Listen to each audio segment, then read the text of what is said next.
All right. Mike, what would you like all teachers in Bellingham to know or to be thinking about as they're writing their student growth goals today?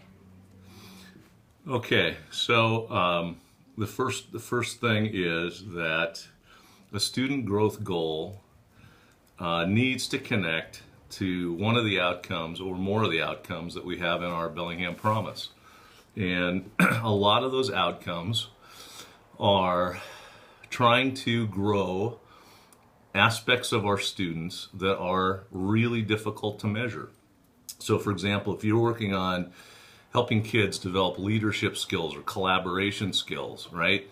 There's no standardized test that you're going to give a kid, time one, time two, necessarily that's going to tell you they made growth in that area. But there are other ways to tell that story. And so what I would want teachers to be doing is thinking about what's something connected to those outcomes that we're shooting for as a system that I'm really passionate about helping my kids learn and grow in, and then think about the kinds of evidence that you'd want to bring to bear on that. So if you're working on leadership or you're working on collaboration, you might tell a story about a student or a group of students and how they evolved over a period of time and what leadership you saw them start to take on in a particular area. You might take pictures of their collaborative process. You might take a video of kids working together, time one, time two, and visually represent what their work looks like that makes it more collaborative at that second time. You might, there might be some kind of student survey that you could design in your classroom that would tell you something about how kids feel about that, time one, time two.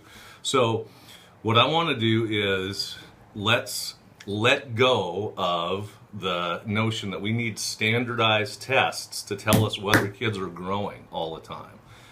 Reading and writing, mathematics, they're easier to measure some things in those content areas. But let's give ourselves the latitude to innovate in this area and try to design more reasonable measures in connection to these different promise outcomes that we've set as a district are the things that we're trying to grow in our kids. And so teachers have latitude to innovate in this space. And I would say, if you come up with great ideas for how to measure that stuff, that you can feed up the chain to the system, that we can learn from, and we can, make those available to other teachers in the system to help inform our board about how we're doing with our kids on these different promise outcomes, that would be awesome. So that's my message.